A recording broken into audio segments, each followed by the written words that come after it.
말씀을 시작하면서 여러분들에게 질문 하나를 던지면서 시작하겠습니다. 자, 우리가 살고 있는 이 세상에는 사람들이 어떤 사람은 상류층이다. 또 어떤 사람은 중산층이다. 또 어떤 사람은 빈곤층이다. 사람들이 이런 이야기를 해요. 자, 여러분 스스로 입으로 말하지 마시고 마음으로 나는 상류층인가? 나는 중산층은 될 거야. 아니야, 나는 아무리 생각해도 난 빈곤층이야. 난 너무 가난해. 과연 여러분들은 어디일까요? 상류층, 중산층, 빈곤층. 미국의 한 환경 전문가 도날라 메도사라는 사람이 지구에 지금 75억의 인구가 살아가는데 이 75억의 인구를 100명으로 딱 압축해서 자, 이 지구상에 100명이 산다 치고 상류층, 중산층, 빈곤층 100명을 전 세계 인구를 100명으로 환산해서 이 사람이 너무너무 재미있는 하나의 통계를 내었습니다. 100명 가운데 80명은 적정 수준 이하의 주거 환경에 살고 있다. 그러니까 100명 가운데 80명은 집이 없다는 말이에요. 지구상의 인구를 100명이라고 봤을 때 80명이 집이 없다는 거예요. 그리고 그 100명 가운데 70명이 문맹이라는 거예요. 글자를 모른다는 거예요. 그러니까 여러분들이 살고 있는 집이 있다 그러면 여러분들은 일단 20% 안에 드는 겁니다. 여러분이 주보를 보면서 글자를 읽을 수 있다. 여러분은 이미 30% 안에 들어가는 겁니다. 100명 가운데 50명은 절대 영양 부족 속에 살아가고 100명 가운데 1명은 지금 거의 아사 상태로 죽어가고 있다. 100명 가운데 1명이 대학 교육을 받았고 100명 가운데 1명이 컴퓨터를 갖고 있다. 여러분의 집에 만일 컴퓨터가 있다면 여러분은 1% 안에 들어가는 거예요. 이 지금 아무 느낌이 없잖아요. 여러분 집집마다 컴퓨터 있잖아요. 여러분 1% 안에 들어가는 부유층이라고요. 은행에 얼마의 예금이 있고 지갑에 어느 정도의 돈이 있고 집에 굴러다니는 동전이 만일 있다면 당신은 상위 8% 안에 든다는 거예요. 제 이야기가 아니고 환경조사 전 세계 인구를 100명으로 환산했을 때 그렇게 된다는 거예요. 만일 자가용이 있다. 집에 자가용을 굴린다. 이 사람은 상위 1% 안에 든다는 거예요. 제가 이 이야기를 들으면서 우리 성도들을 가만히 보니까 가족이 4명인데 자가용이 4대예요. 요즘은 자가용이 4대. 보면 자가용이 3대. 자가용이 2대가 아주 기본이에요. 맞아요? 하다 못해 1대는 있어요. 자가용이 1대가 있으면 상위 1% 안에 든다는 거예요. 어떻게 해야 돼요? 우리는 지금 우리끼리만 서로 자꾸 비하니까 와, 저 사람 몇 평 아파트 사는데 이게 자꾸만 눈에 들어오지만 전 세계 인구를 100명으로 환산했을 때 우리는 사실 엄청난 부유층에 살고 있는데 우리는 상대적인 빈곤감을 느끼고 있는 겁니다. 냉장고에 먹을 것이 있고 몸에 걸칠 옷이 있고 잠을 잘 때 일단 내 머리 위에 지붕이 있다면 이 사람은 이미 25% 안에 든다. 75%가 그 지붕이 없는 삶을 살고 있다는 겁니다. 우리가 뉴스를 들으면서 아프가니스탄의 뉴스를 많이 접하고 있습니다. 연이은 가뭄, 끝없는 분쟁, 전국의 3분의 1이 기아로 고통받고 있고 그 중에 200명이 절대 영양실조에 걸려 있습니다. 탈레반이 정권을 잡으면서 나라를 버리고 도망가려는 수많은 시량민들이 우리나라에도 왔습니다. 지금 체포되고 고문당하고, 특별히 지금 아프가니스탄의 여인들은 어떠냐? 오직 집안에만 살아야 됩니다. 일할 수 없습니다. 여행할 수 없습니다. 의료 혜택 받을 수 없습니다. 취미생활 그런 거 없습니다. 남의 남자에게 얼굴을 보여줄 수 없습니다. 그러니까 그들은 평생 얼굴 없는 존재, 항상 눈만 내어놓고 그렇게 살아야 합니다. 취미생활이 어디 있어요? 여행이 어디 있어요? 어디 여자가 길을 다닐 수 있어요? 그게 아프가니스탄의 여인들의 실상입니다. 그렇기 때문에 지금 전 세계에서 나는 체포에, 고문에, 그와 같은 어려움이 없이 매주일 교회에 다닐 수 있다. 나는 최상류 속에 속해서 살아가고 있는 것입니다. 네. 우리는 실로 어마어마한 것을 누리고 있어요. 다만 우리들끼리 비교해서 나는 빈곤층이야, 나는 중산층이야 천만에요. 여러분은 사실은요, 상위 5% 안에는 다 들어갑니다. 그러니까 우리는 항상 살아가면서 내가 없는 것에 너무너무 집중하는 겁니다. 내가 누리는 것에 대해서 눈이 닫혀 있는 겁니다. 내가 없는 것, 거기에 계속해서 눈이 꽂히는 거죠. 우리가 여름에 휴가를 가요. 그래서 바다를 봅니다. 왜 바다를 갑니까? 뻥 뚫린다고 바다를 갑니다. 여러분, 그 바다, 강, 계곡 누가 만들었나요? 하나님이 만들었어요. 아멘. 우리는 그 자연을 보면서 하나님의 흔적을 경험합니다. 아멘. 그런데 여러분 명심하세요. 하나님의 흔적을 경험하는 것이 중요합니까? 그 모든 자연을 만드신 하나님을 만나는 것이 중요합니까? 우리는 하나님을 만나고도 행복이 없어요. 교회를 다니면서도 그다지 행복이 없어요. 왜? 내게 없는 것에 대해서 너무너무 집중하며 살아갑니다. 그러니까 우리가 얼마나 뭔가 포커스가 잘못되어 있는지, 하늘을 만들고 땅을 만들고 바다를 만들고 저 냇가를 만들고 산을 만든 그분의 임재 속으로만 만일 들어간다면, 그러니까 우리가 행복이라는 것이 지금까지 너무너무 잘못 추구했는 거예요. 행복의 근원을 바로 알아야 된다는 거예요. 아멘. 할렐루야. 아멘. 전 세계에 고통받는 사람이 얼마나 많은데, 절대 기아 속에 살아가는 사람이 얼마나 많은데, 여자들이 어디 여행을 다닙니까? 어디 길거리를 다닙니까? 어디 쇼핑을 합니까? 어디? 절대 그럴 수 없는 여인들이, 얼굴 없는 여인으로 평생을 살아가는 여인들이 얼마나 많은데, 우리는 이와 같은 자유로운 사회 속에 마음껏 예배드리고 고문과 고통이 없이 이렇게 살아가면서도 우리는 날마다 스스로 빈곤감에 살아가고 있습니다. 왜 그럴까요? 행복의 근원을 잘못 알았기 때문입니다. 아멘. 할렐루야. 아멘. 오늘 여러분의 가치관이 바뀌기를 바랍니다. 아멘. 오늘 여러분의 패러다임이 바뀌기를 바랍니다. 아멘. 오늘의 본문은 시편 23편입니다. 자, 시편 23편은 시예요, 시. 시는 구구절절히 해석이 필요 없습니다. 시는 그냥 느끼면 되는 거예요. 그러니까 이 시편 23편은 사실은 해석이 필요 없는 구절구절 그대로 우리에게 가슴으로 다가오는 시입니다. 자, 이 시를 썼는 사람은 다윗입니다. 이 다윗이 자기의 삶을 경험을 했어요. 이 시편은 언제 썼느냐 하니까 다윗의 인생의 황혼에 썼습니다. 그런데 이 시편을 쓰면서 하룻길을 다윗이 가만히 돌아보니까 동력의 해가 떠오릅니다. 양떼를 몰고 초장으로 나갑니다. 그리고 푸른 초장으로 인도합니다. 쉴만한 물가로 인도합니다. 그러다가 어떻게 하다가 양떼가 계곡에 뒹굴어서 거기서 건져줘야만이 되는 그와 같은 경험들을 하게 됩니다.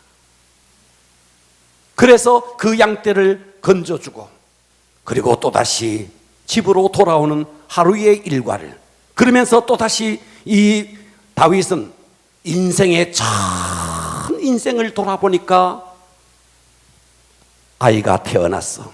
소년이 되고 청년이 되고 장년이 되고 그리고 죽기까지의 모든 일생을 보니까, 이야, 시편 23편과 같구나. 그래서 그는 시편 23편을 썼습니다. 그래서 저는 오늘 설교의 제목을 따라서 합니다. 양이더냐, 양이더냐, 과격하게 해야 됩니다. 양이더냐, 양이더냐, 왕이더냐. 왕이더냐.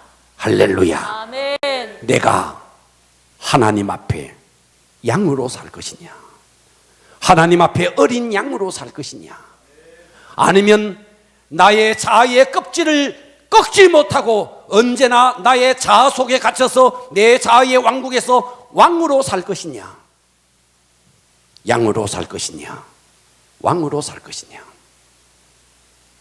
여러분 마음을 여시고 은혜 받기를 바랍니다. 아멘. 자, 첫째, 양으로 살았던 다윗입니다. 하나님 앞에 한 마리 어린 양으로 살았습니다.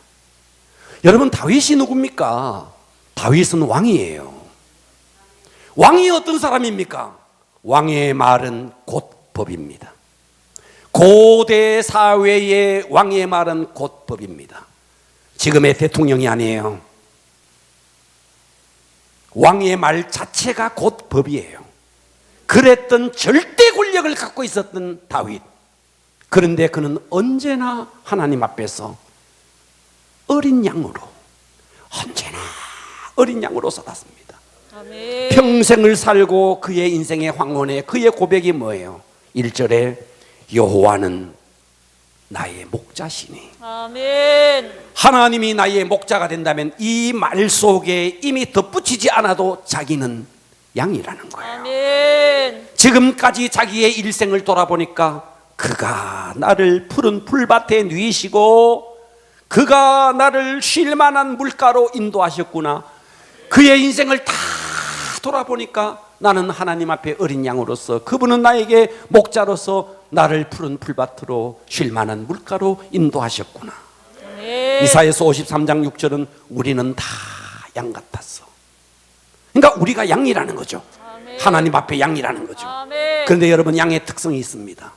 그 양의 특성 중에 최고의 특성이 뭐냐 하면 아주 고집이 세고 아주 완고합니다. 길들여지지 않습니다. 저는 어렸을 때 우리 동네 그쪽에 서커스 다녀왔어요. 서커스에 가봤어요. 아니 호랑이를 길들여서, 아니 사자를 길들여서, 아니 얼룩말을 길들여서, 아니 그 큰 코끼리를 길들여서 서커스에 활용하는데, 평생에 저는 양을 길들여서 서커스에 활용하는 경우를 한 번도 본 적이 없어요.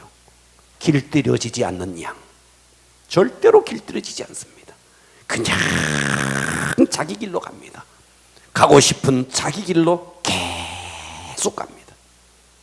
야생동물에 위협이 있어도 다른 동물들은 피할 줄 알아요. 도망갈 줄도 알아요. 양은 피할 줄도 몰라요.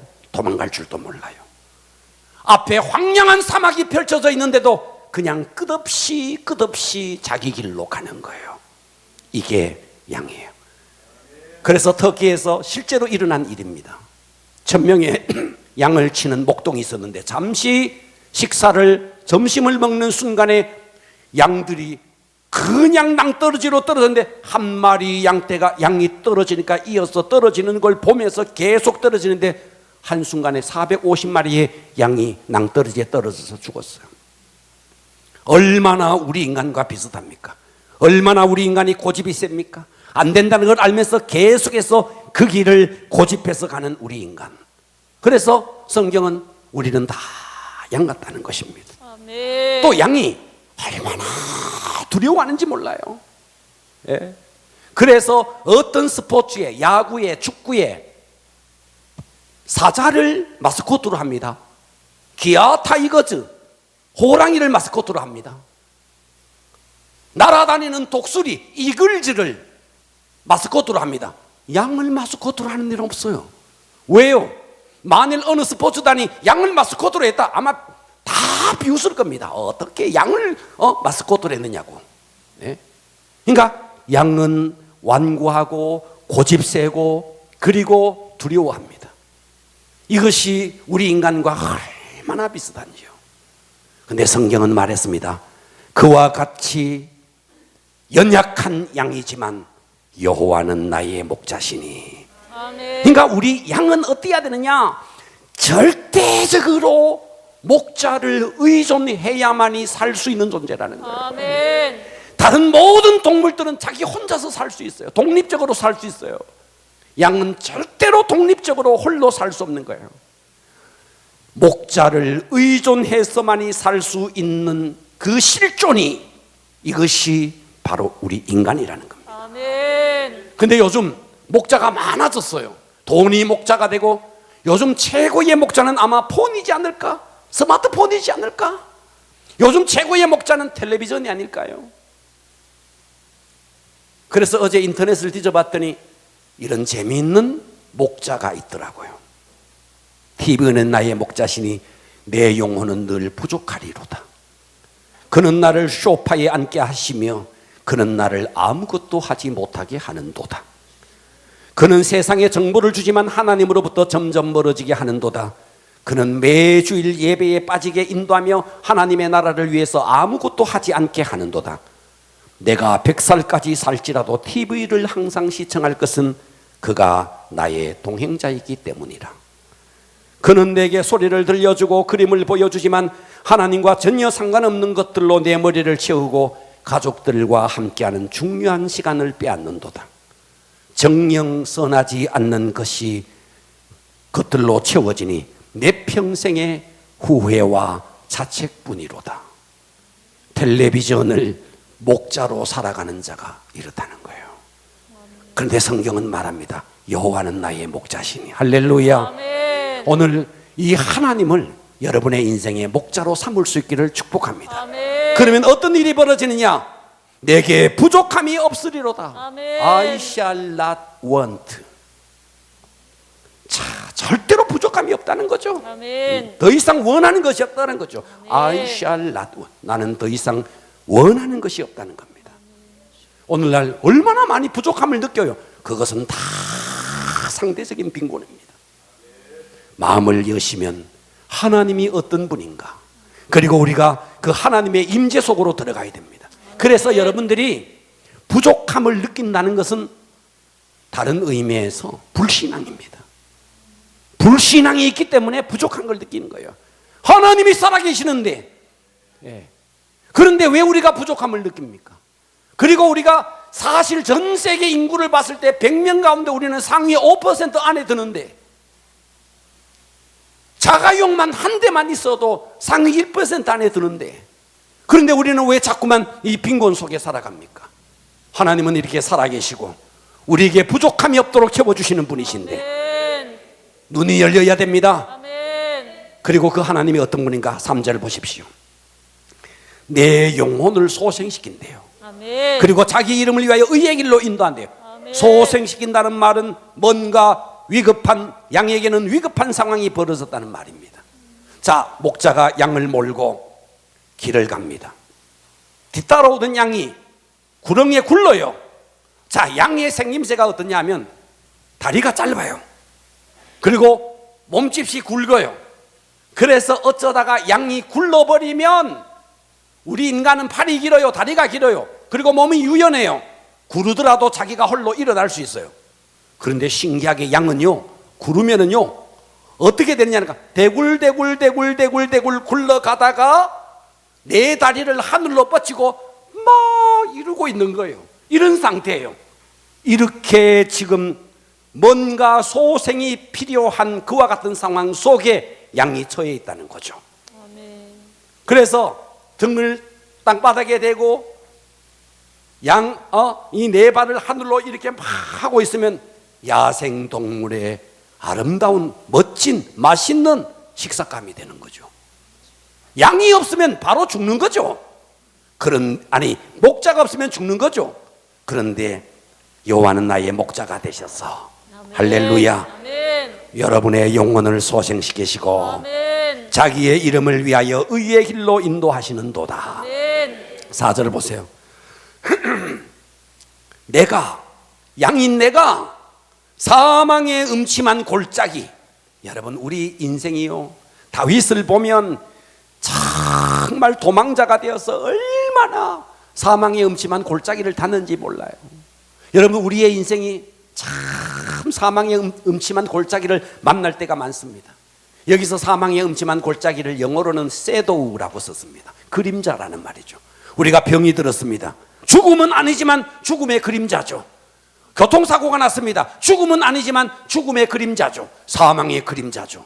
우리의 삶에 사망의 그림자가 얼마나 많이 널려 있는지 모릅니다.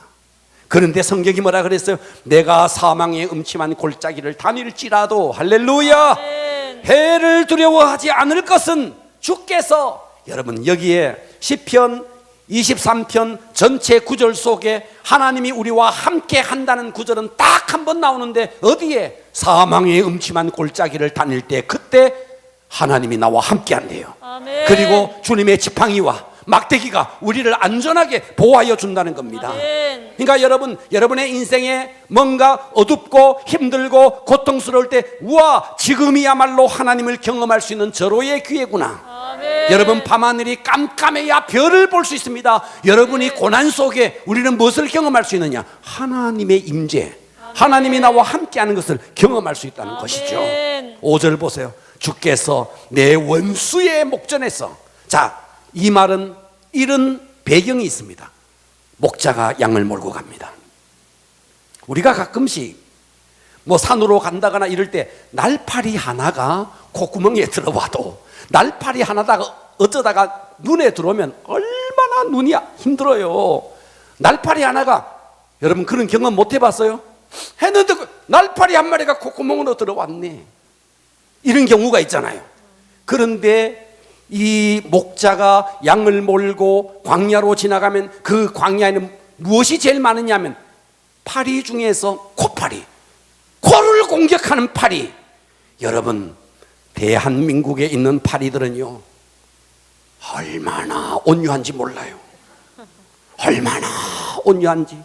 용서를 빈다고 막 빌잖아요, 대한민국의 파리들은. 그런데 이 광야의 코파리들은요, 양떼만 있으면 어떻게 하냐니까 콧구멍으로 들어가 버려요. 그래서 그 파리를 코파리라 그럽니다. 이 코파리가 양의 콧구멍으로 들어가 버리면 양은 죽는 겁니다. 미치는 겁니다. 그때 어떻게 하느냐면, 이 목자는 널찍한 바위 위에 일단 양을 눕힙니다. 그리고 양의 머리 위에 가지고 다니던 기름, 올리브 기름을 머리 위에 바릅니다. 그리고 콧구멍에 바릅니다. 그러면 그 콧구멍 속에 들어갔던 그 코파리가 녹아가지고 그것이 쑥 빠져버린다는 거예요. 할렐루야. 아멘. 이 배경을 갖고 있습니다. 주께서 내 원수의 목전에서 내게 상, 이 상은 말이죠, 우리가 상을 받는 그 상이 아닙니다. 밥상을 말합니다. 그 원수 앞에서 상을 차려주시고 기름을 내 머리에 부으셨으니 내 잔, 내 인생의 잔이 넘치나이다. 아멘. 6절, 내 평생의 선하심과 인자심이 반드시 나를 따르리니 내가, 결국은 우리가 살아가는 삶의 과정도 중요하지만 마지막 결론이 여호와의 집에 영원히 살리로다. 아멘. 최근에 우리 곁을 떠났던 작가 최인호 씨, 별들의 고향, 바보들의 행진, 낯익은 타인들의 도시, 주옥 같은 그런 소설을 썼던 그런 분입니다. 그런데 그분이 45살 되던 해에 예수를 믿게 되었습니다. 그리고 신앙생활을 했는데 어느 날 병원에 갔는데 암이라는 진단을 받습니다. 침샘암. 그래서 그 침샘암에 걸려서 그렇게 투병을 하다가 우리 곁을 떠났습니다. 그분이 떠나기 전에 했던 말이 텔레비전에도 나왔습니다. 세상을 떠나기 3시간 전에 부인과 딸이 작가 최인호 씨를 찾아왔어. 여보, 혹시 남긴 말 없어요? 남긴 말, 마지막 남길 말이 없느냐고. 그때 그 최인호 씨가 이렇게 말합니다. 주님이 지금 여기 오셨어. 주님이 지금 여기 오셨어. 그러면 된 거야.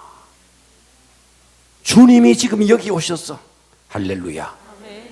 여러분, 날마다 여러분 주님의 임재 속에 살아가십시오. 아멘. 여호와는 나의 목자시니 내게 부족함이 없으리로다. 아멘. 나는 선한 목자라. 나는 양을 위하여 목숨을 버리노라. 아멘. 내가 누구냐? 나는 하나님 앞에 어린 양이다. 아멘. 자, 제가 이분을 참 자주 이야기했는데 제가 좋아하는 시인 가운데 천상병이라는 시인이 있습니다. 이분의 외모를 보면 노숙자 같아요. 형판 노숙자 같아요. 평생에 집 한 번 가져보지 못했고 직업 한 번 가지지 못했고 돈 한 번 벌어보지 못했어요. 평생에. 이분은 우리나라 한일 합방 시절 일본에서 태어났습니다. 해방이 되어서 마산으로 왔어요. 마산 중학교 3학년 때 시인 김춘수 씨, 그분이 거기에 국어 선생님이었는데 이 천상명이라는 중학교 3학년 아이의 문학적인 소질을 발견한 겁니다. 그래서 이 아이에게 글을 한번 써봐라. 그래서 처음으로 문예지에 강물이라는 시를 발표를 합니다. 단 한 번도 자기 집을, 단 한 번도 자기 재산을 움켜줘 본 적이, 명예도 권세도 없고 평생을 얼굴이 얼마나 정말 순박하게 생겼는지 어떤 의미에서 정말 바보 같은 삶을 살았어요. 동백님 사건에 연루되어서 간첩으로 오해받아서 중앙정보부에 끌려가서 죽도록 고문을 당하고 쫓겨났어. 평생을 청량리에서 정말 노숙자같이 살았어요. 인간적으로 보면 너무 가난하고 세상에 이렇게 실패한 사람이 있을까? 정말 지금 또 여러분 인터넷에 들어가서 천상병 치면 그분의 사진이 떠요. 치아도 얼금얼금하게 생겼어요. 정말 영판 노숙자예요. 재산 한 번 없었으니까, 직장 한 번 다녀보지 못했으니까. 그런데 그분이 시를 썼는데 소풍이라는 시를 쓴 거죠. 여러분 초등학교 다닐 때, 중학교 다닐 때 소풍 가봤잖아요. 소풍을 내일 소풍 간다 그날 밤에 잠이 오지 않잖아요. 그 옛날에 사이다 하나 딱 사놓고 과자 한 봉지 사놓고 그거 머리맡에 두고 잠이 안 오잖아요. 내일 비가 오면 어떡해, 내일 비가 오면 어떡해, 초조하게 기다리잖아요. 아침에 엄마가 깨우기 얼마나 힘든데 소풍 날은 저절로 일어나 버리잖아요. 그것도 사이다가 불량 사이다라서 막 뜨거운 날 가다가 말이야 퍽 터져가지고. 김성규 화백 그런 적 있죠. 와, 우리가 그런 시절, 그래 그 소풍 얼마나 설레어요, 얼마나 기뻐요. 그런데 이분이 시를 썼는데 소풍이라는 시를 쓴 거예요. 나 하늘로 돌아가리라. 아름다운 이 세상 소풍 끝나는 날. 아니 그 사람이 아름다울 게 뭐가 있어요. 그런데 이 세상을 아름답다고 말한 거예요. 아름다운 소풍이라는 거예요. 아름다운 소풍으로 왔다는 거예요. 아름다운 이 세상 소풍 끝나는 날 내가 그분을 만나면, 그 하나님을 만나면 가서 아름다웠다고 말하리라. 야, 멋지지 않습니까? 그토록 찢어지게 가난하게 살면서도 인생을 소풍이라 여기며 행복하게 살아가는데 우리는 어때요? 상위 5% 안에 들면서도 우리는 어때요? 계속해서 남과 비교하면서 상대 빈곤 속에서 박탈감을 느끼고 그렇게 살아가지 않습니까? 세상이 안 봐요. 재벌 가운데서도요, 재벌 총수 가운데서도 자기의 사옥에서 뛰어내렸잖아요. 대통령이면 뭐예요? 부흥이바에서 뛰어내렸잖아요. 자기 아버지가 갑부 재벌 총수면 뭐예요? 자기 집에서 목매달아 죽었습니다. 세상에 자기가 자기 인생의 주인이 되니까 이런 일들이 일어나는 거죠. 아멘. 무엇이 행복입니까? 여러분 무엇이 행복인가요? 우리는 정말 하나님 앞에 어린 양으로 살아야 됩니다. 아멘. 정말 그분 앞에 어린 양으로. 그러면 그분이 모든 것을 이끌어 주시고 채워주시고 아멘. 우리의 고백이 매잔이 넘치나이다. 아멘. 이 고백이 여러분의 고백이 되기를 바랍니다. 아멘. 두 번째를 보십시오. 두 번째는 왕으로 살았던 솔로몬입니다. 자, 이 솔로몬은 아버지가 다윗입니다. 아버지가 다윗이니 그는 왕자였죠. 아버지가 물려준 나라, 그 부국강병한 나라. 다윗은 평생 전쟁을 치렀습니다. 평생 전쟁 속에 피를 흘리며 살았습니다. 그런데 솔로몬, 여기서 샬롬이 나왔습니다. 평강의 왕이라는 말이죠. 솔로몬 평강의 왕입니다. 평생에 전쟁 한번 안 해봤어요. 그리고 이스라엘 역사 속에 가장 넓은 영토를 차지했던 왕이에요. 가장 화려한 인생을 살았습니다. 인간으로서 올라갈 수 있는 최고의 꼭지점까지 누릴 수 있는 최고의 것을 다 누려보았습니다. 솔로몬이 고백하기를 이렇게 고백했습니다. 전도서 2장 10절은 무엇이든지 내 눈이 원하는 것을 내가 금하지 아니했대요. 무엇이든지 내 마음으로 즐거워하는 것을 내가 막지 아니했대요. 여러분 물어봅시다. 눈으로 원하는 거 있지만 갖지 못한 거 얼마나 많나요? 그러지 않습니까? 나 저거 갖고 싶지만, 백화점에 가서 내가 저 옷 사고 싶지만 형편이 안 돼서 못 샀잖아요. 그렇지 않나요? 그런데 다윗은 눈으로 원하는 것 다 가져봤대요. 마음으로 원하는 것 원 없이 누려봤다는 거예요. 우리는 그걸 못했잖아요. 솔로몬은 그렇게 살았다는 거죠. 여러분, 솔로몬이 자기 집을 짓는데 13년 동안이나 수 없는 인부들을 들여서 13년 동안에 자기 집을 짓습니다. 우리는 벽지를 뭘로 합니까? 실크 벽지, 뭐 좋은 거 해봤자 실크 벽지 바르는 거예요. 솔로몬은요, 벽지가 그냥 황금이에요. 황금. 자기가 하는 의자가 상아뼈를 가지고 코끼리뼈, 상아뼈로 거기에다가 또다시 황금을 칠해서 거기에 의자. 여러분 집에 소파 있잖아요. 근데 상아뼈에다가 황금을 칠해서 해보셨나요? 이게 솔로몬이라고요. 듣고나 계십니까? 예. 솔로몬을 지키는 군사가 병거가 1400이고 마병이 1만 2천 명이나 됐습니다. 솔로몬의 처첩이, 솔로몬의 여인이 1000명이 됐습니다. 아마도 전무후무한 인생이 될 겁니다. 그런 솔로몬. 그런데 그 솔로몬이 졸부였느냐, 돈만 많았느냐, 권세만 있었느냐? 아니요. 문학적인 재주도 있어서 시도 쓰고 잠언도 썼습니다. 동물을 연구해서 동물 전문가, 식물을 연구해서 식물 전문가, 군사를 연구해서 군사 전문가. 그야말로 군사학 박사의, 동물학 박사의, 식물학 박사의, 조류학 박사의, 이 세상의 모든 것 다 누렸는데 하나님이 솔로몬에게 숙제를 하나 줬어요.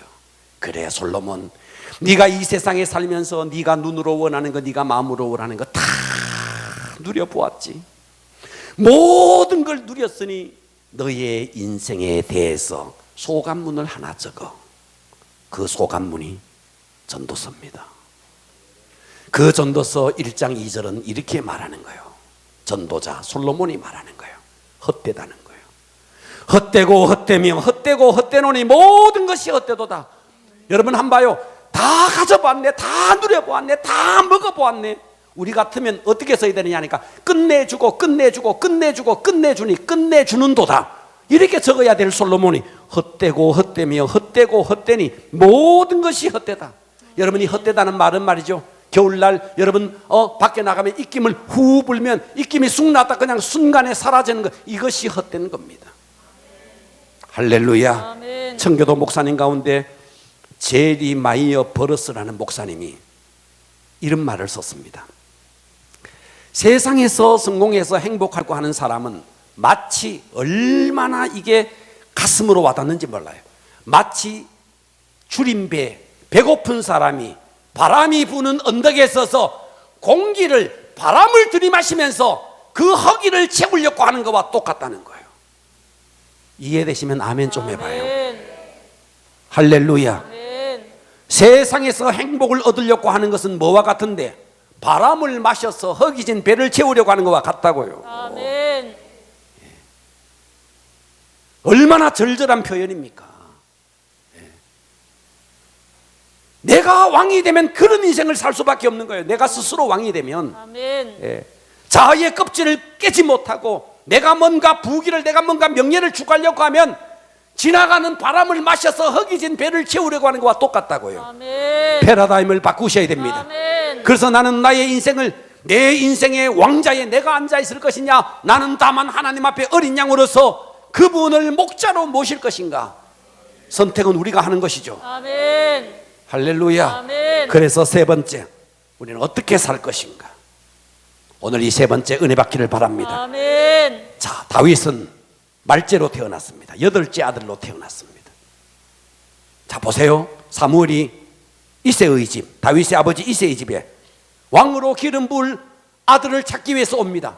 다윗이 아들을 줄을 세웁니다. 하나, 둘, 셋, 넷, 다섯, 여섯, 일곱 번째 아들까지 줄을 쫙 세웁니다. 거기에 다윗이 없어요. 이 말은 무슨 말인가? 아버지 이새도 다윗을 인정하지 않았다는 거예요. 아멘 합시다. 아멘. 오늘 아멘이 엄청 부족합니다. 할렐루야. 아멘. 아멘을 크게 해야 여러분 영원히 삽니다. 아멘. 그런데 왜 아멘을 안 합니까? 영원히 산다는데. 아멘. 할렐루야. 아멘. 자, 이스라엘 전쟁이 일어났어요. 사울이 왕일 때 전쟁이 일어났습니다. 이스라엘은 우리처럼 말이죠, 군인으로 계속 있는 게 아니라 평소 때는 농사를 짓고 일을 하다가 전쟁이 일어나면 군인으로 차출되는 거예요. 그래서 이새의 아들 3명이 군대로 갑니다. 그래서 이새가 아들 3명을 군대로, 20살 이상 아들 3명이 군대에 가니까 아들의 안부가 얼마나 궁금했든지 아들의 안부를 묻기 위해서 다른 아들을 보내요.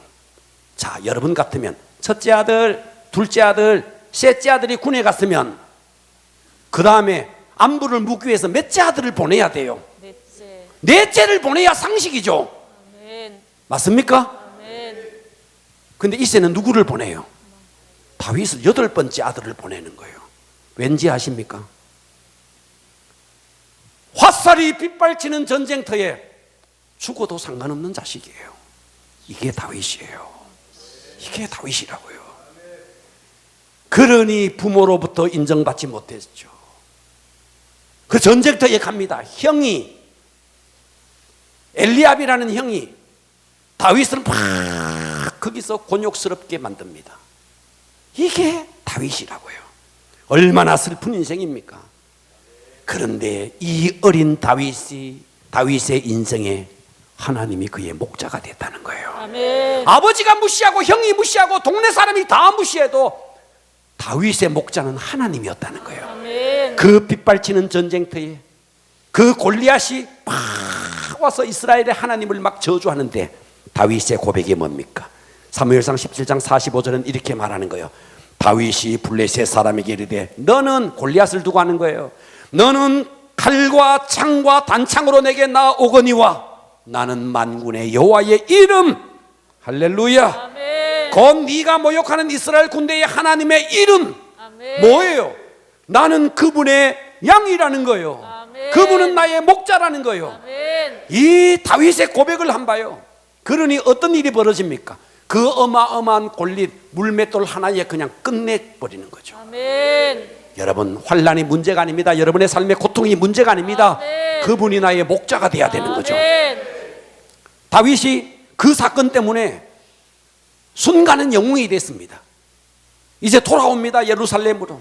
여인들이 천천히다 만만이다 그 말 때문에 사울이 돌아버리죠. 그때부터 다윗은 평생 13년 동안이나 도망자로 삽니다. 그야말로 사망의 음침한 골짜기를 지나는 거예요. 아멘. 놀라운 사실은 그 청년의 때도 다윗에게는 하나님이 목자였다는 거예요. 아멘. 그리고 다윗이 왕이 돼요. 왕이 돼요. 압살롬이 반역합니다. 아도나이가 반역합니다. 궁궐에서 쫓겨납니다. 놀랍죠. 다윗은 그때도 하나님이 그의 목자가 됐다는 거예요. 아멘. 아멘. 아멘. 그러니까 이 시편 23편은 놀라운 고백이에요. 환난이 없어서 부족함이 없는 게 아니에요. 환난이 있어요. 고난이 있어요. 사망의 음침한 골짜기를 지나요. 그런데도 그의 인생의 잔은 넘쳤다는 거예요. 아멘. 할렐루야. 아멘. 세상에 이런 노래가 있잖아요. 내 인생은 나의 것. 내 인생은 나의 것. 참 많아요. 내 인생이 어떻게 나의 것입니까?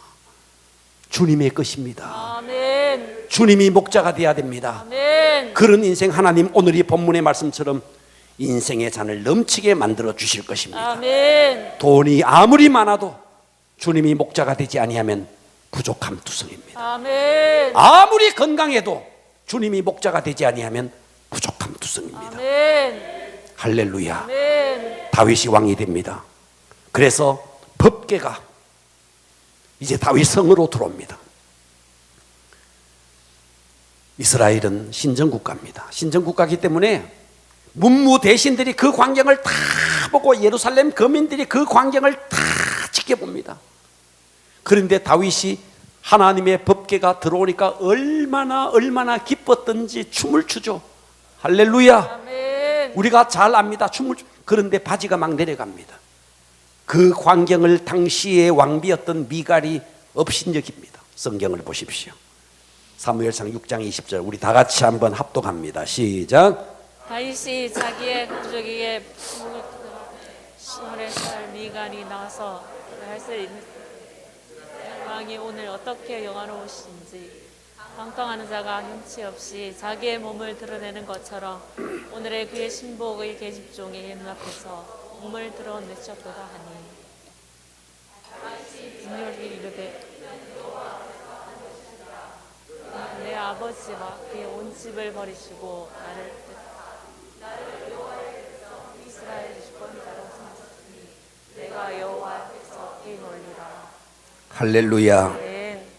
여기에 미갈이 이스라엘 왕이 오늘 어떻게 영화로우신지 방탕한 자가 염치 없이 자기 몸을 드러내는 것처럼 오늘 그의 신복의 계집종의 눈앞에서 몸을 드러냈도다 이렇게 말하는 거예요. 그때 다윗이 말합니다. 미갈에게 이르되 이는 여호와 앞에 한 것이라. 아멘. 한마디로 말하면 이 말입니다. 내가 하나님 앞에서도 왕이더냐 이 말이에요. 아멘. 내가 하나님 앞에서도 왕이더냐. 아멘. 내가 하나님 앞에서는 한 마리의 어린 양에 불과하다. 아멘. 이 고백을 하는 거예요. 아멘. 할렐루야. 아멘. 놀라운 고백입니다. 아멘. 예, 예.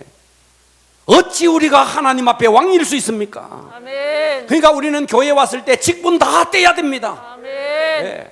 나이도 다 떼야 됩니다. 아멘. 하나님 앞에 한 마리 어린 양으로 우리는 서야 됩니다. 아멘. 그리할 때 하나님은 놀라운 정말 여러분의 인생의 잔을 넘치게 채워줄 것입니다. 아멘. 그런데 우리는 이걸 벗지를 못하는 거예요. 껍질을 벗지를 못하는 거예요. 승리합시다. 아멘. 할렐루야. 아멘. 다윗의 삶의 환경이 그야말로 부족함이 없어서 부족한 게 없는 게 아닙니다. 어린 시절부터 청년 시절, 장년 시절 환란에 사망의 음침한 골짜기 그 자체였습니다. 어린 시절에도 다윗은 하나님이 목자였고 청년 시절에도 장년 시절에도 그리고 그의 황혼의 시절에도 하나님이 그의 목자가 되는 거예요. 아멘. 그러니까 그는 다윗의 오늘의 말씀의 초점은 이겁니다. 환란이 문제가 아니다. 아멘. 그 환란 속에서 사망의 음침한 골짜기 속에서 다윗이 항상 했던 게 있습니다. 뭔데? 하나님 앞에 머물러 있었다는 거예요. 아멘. 솔로몬은 어때요? 모든 걸 다 누렸어요. 그러나 그는 하나님 앞에 머물지를 못했어요. 아멘. 그러니 그 모든 부귀와 그 모든 권세가 오히려 그의 인생을 더 힘들게 만들어버리고 그로 하여금 하나님을 떠나게 만들어버리는 거죠. 아멘. 환란이 문제가 아닙니다. 아멘. 환란 때에 하나님 앞에 머물러야 됩니다. 아멘. 이것이 다윗의 인생입니다. 아멘. 그러니 다윗은 그의 인생에 하나님을 목자로 모시고 하나님은 다윗의 인생에 목자가 되었던 거죠. 아멘. 승리하기를 축복합니다. 아멘. 기도하겠습니다.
them.